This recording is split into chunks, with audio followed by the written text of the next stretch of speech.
Victoria's growing population has seen it gain the new federal seat of Hawke.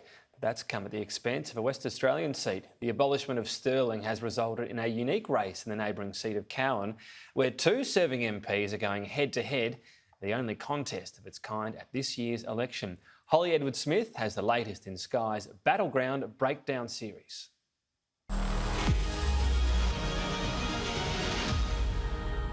What Cowan has lost in size, it's gained in importance. With the neighbouring seat of Stirling abolished, two incumbents are going head-to-head, one fighting to keep a foot in federal politics, the other fighting to retain her seat. I don't take any of the WA Labor popularity for granted, and I think it remains to be seen whether or not that has a kind of a flow-on effect to the federal election. She's up against first-term MP Vince Connolly, whose aspiration for a long career in Canberra was dealt a blow when the Electoral Commission cancelled Stirling. The former Army commander initially sought survival by looking to shift seats into more, but his pre-selection pitch to push out Ian Goodenough failed.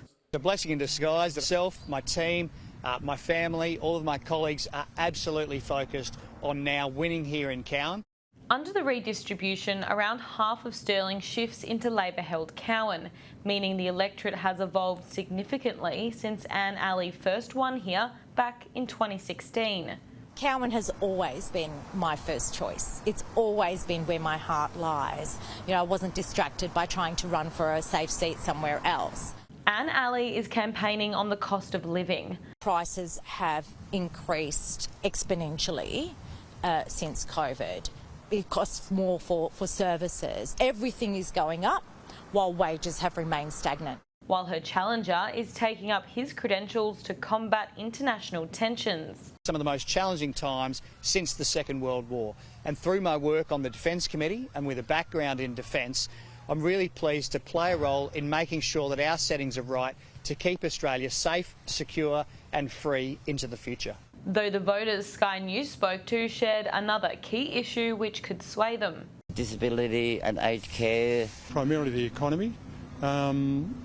I think aged care is a significant issue. Aged care is one of the major issues. The Liberal Party is bracing for a bruising at ballot boxes in Western Australia, with polls predicting the loss of 3 seats. So a surprise win here in Cowan could go a long way in compensating that. I think he's done reasonably well on the economy. I think he hasn't done particularly well on COVID and managing the pandemic. All in all, I'm not satisfied with Scott Morrison's performance.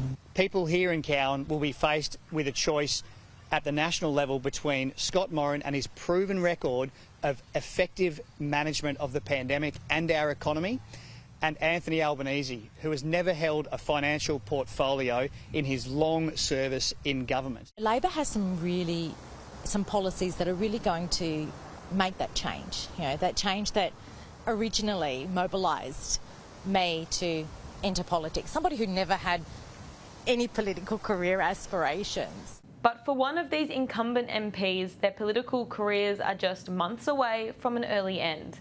Holly Edwards-Smith, Sky News, Perth.